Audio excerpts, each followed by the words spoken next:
So I don't think there's an excuse for anyone to have bad audio in today's landscape of video creation with all of the great audio capture options out there, and that's especially true with the release of the new Mic Mini from DJI. This new wireless mic system is a tiny $169 high-quality audio capture source that acts as a set of lavalier microphones, so you have one receiver and two transmitters that conveniently store inside of this charging case. This is a very familiar design to the Mic 2 that DJI has been selling for over a year now, but is basically a stripped and shrunk down version. The price of these mini mics is also a third of the larger Mic 2, which will probably leave people wondering what the difference is between the two. To start things off, let me just go over the Mic Mini here in a vacuum, so if you're interested in picking up this new microphone set, you know exactly what to expect. Be sure to stick around towards the end though, because I will be doing a comparison between the Mic Mini and the larger Mic 2 so that you know what the differences are, and I think the extra cost for the extra functionality might actually be worth it in the Mic 2. Anyway, the Mic Mini here comes in a small pouch that will hold your charging case with the modules and all of the extra cables that you'll inevitably need to keep with it. In the box, you get two windscreens for each of the microphones, a USB-C charging cable, and a dual-sided 3.5mm cable to connect your receiver to your camera. In the charging case, you also have two types of input options to route audio directly into your phone digitally. There's a USB-C adapter or a Lightning adapter to fit whichever type of phone you have. These adapters slide right into the backside of the receiver and connect to the covered pins to easily interface with your phone. In this pouch, I also keep a pair of wired earbuds to monitor the audio so I can pick up on any issues during my time filming, whether it's background noise, wireless interference,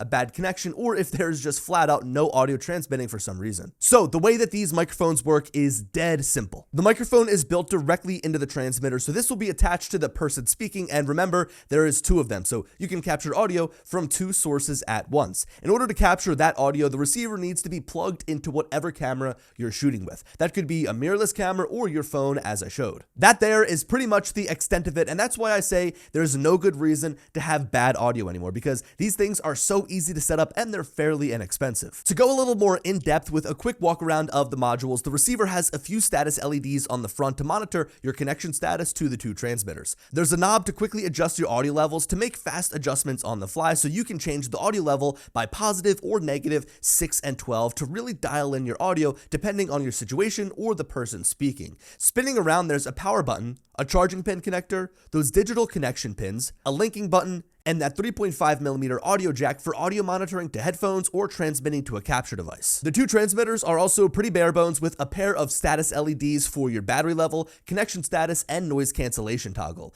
The microphone is at the top, a power and link button is on the side, and the charging pins are at the bottom. Finally, there's a magnetic clip on the back of the mic to attach to someone's clothing by clamping onto the edge of the fabric or holding in place with a magnet on either side of a piece of clothing. Now, I know you'll be wondering about the audio quality, and it's what you'd come to expect from a wireless microphone from DJI. This is audio recorded from the Mic Mini attached under my shirt about a foot away from my mouth. The audio is being captured on my Sony A1 through the 3.5mm cable included with the microphone, and it's completely untouched. So this is how it sounds right out of the camera, with a slight gain adjustment to match the audio levels from the rest of the video. In my opinion, it sounds a little flat like a lot of microphones do without any post-processing, so I now am going to enable some of the tuning that I use on all of my videos to brighten the audio and isolate my voice. If you want, I'll leave a link down in the description to download this and some other test audio tracks so that you can get an understanding for the quality. So yeah, a good sound and pretty simple to use all around, although when you start to compare Mic Mini to Mic 2, I fear it's a little too simple, as I'm missing out on features that I use on the daily on those larger, more expensive microphones. Now look, there is no doubt a benefit to the small nature of the Mic Mini. They're very easy to conceal, it doesn't weigh down thin clothing, and the price is pretty hard to beat. All of the little features that the Mic 2 have though might just make it worth upgrading to something that's a bit larger and more expensive. For example, the receiver has far more customization over the entire system just because of the built-in touchscreen. This lets you do so many things like monitor audio, fine-tune your gain level, adjust the output volume to the headphones, mute one of the microphones while the other is capturing audio, enable and monitor noise reduction remotely start recording. I mean, really, just the screen alone gives you the option to adjust so many different functions you simply don't have access to on the Mic Mini, as the receiver lacks a touchscreen. Now, you heard me mention remote recording, and that's because these transmitters have 8 gigabytes of onboard storage, so you can almost use them as little standalone field recorders. They can store about 16 hours of audio on this amount of storage, and that audio captured right onto the internal storage is of a much higher quality. With the Mic 2, you can capture 32-bit float audio directly to that internal storage, which doesn't make the actual audio track sound any better as it comes directly from the microphone, but instead gives you more flexibility when editing or post-processing your audio. So basically, you can recover really loud or really soft sounds without degrading the actual audio clip. Back when I reviewed the Mic 2, I shared an example from a small real estate conference that I was shooting for a client where one of the presenters came out and started absolutely screaming, which I was able to completely recover thanks to the 32-bit float audio recording ability. Here, have a listen, and as a quick warning, you might want to check the volume on whatever device you're watching this video on, especially if you have headphones in. Have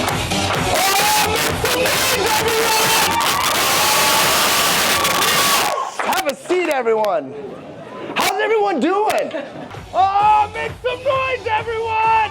Oh, yes! Have a seat, everyone. How's everyone doing? Oh yeah, I almost forgot, it's also very nice to have the 3.5mm audio jack here on the Mic 2 transmitter. This is something that the Mic Mini doesn't have, so with the Mic 2, you can use the built-in microphone directly on the transmitter with the clip or magnet mount, but you could also plug in a lapel microphone to keep the heavy part of the microphone in your pocket or on your waistband and route the wire up your shirt for easy concealing. You could even plug in a shotgun microphone and use this as a wireless boom solution back to your camera, or just record internally like I've been praising this entire time. Now, there is a lot of functionality built into the Mic Mini behind the scenes, but it's only accessible when using the DJI Mimo app when connected to a DJI camera, which really shows off them starting to push their ecosystem. For example, when I have this microphone connected to, say, the Osmo Action 5, I have access to features like safety tracks, a low-cut filter, built-in noise cancellation. These are all things that can pretty much only be accessed on the Mic Mini when using a camera from DJI like the Pocket 3, the Action 5, or the Osmo Mobile. The Mic 2, on the other hand, has all of these functions and more built-in standalone regardless of the camera. So to wrap up this video, let me walk you through some of the different workflows that I have when capturing audio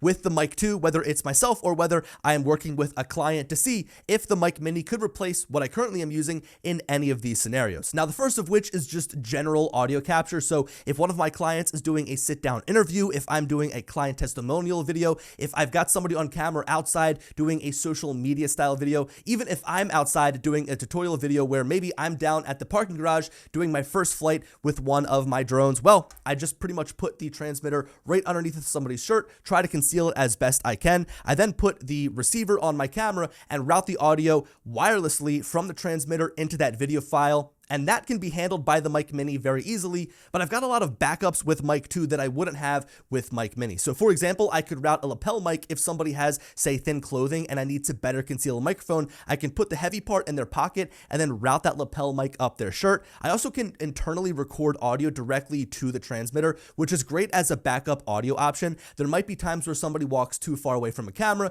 You might have some sort of wireless interference. So being able to have the highest quality audio and replace your track on the camera from the mic is really nice to have. There are also times where I'm out running and gunning, so I want to have a lightweight setup, but I also want to have multiple sources of audio capture. So on top of my camera, I'll have a shotgun microphone, and then I'll also hide the Mic 2 transmitter under somebody's jacket or in somebody's clothes to capture a backup audio track. And this now means that I have 2 different tracks to pull from depending on the scenario. I can even blend the 2 audio tracks together to get nice sounding audio. So having this as a backup is great, but it's something I couldn't do with Mic Mini because it doesn't have that internal storage. This rolls right into using the Mic 2 transmitter as a standalone field recorder. If I'm, say, capturing a keynote presentation, I can hide the microphone in their jacket, press record, and know that I'm going to have their entire speech saved as a high quality audio track. I can then use the scratch audio from my cameras to combine everything and make one clean deliverable. Now look, I almost think it's unfair to compare the Mic Mini and the Mic 2 because the size and price difference is so drastic. I mean, it's a third of the price. It is, I would say, probably a fourth of the size. So of course,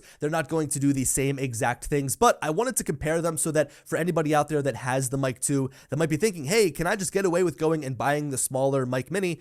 Just know that there are some limitations. So guys, that pretty much wraps up this video. There is no reason to have bad audio anymore, as for $99, you can have 2 high quality transmitters that will go right into your camera of choice. Anyway, thank you guys so much for watching. Let me know your thoughts on Mic Mini down below, and as always, I'll talk to you later. Peace.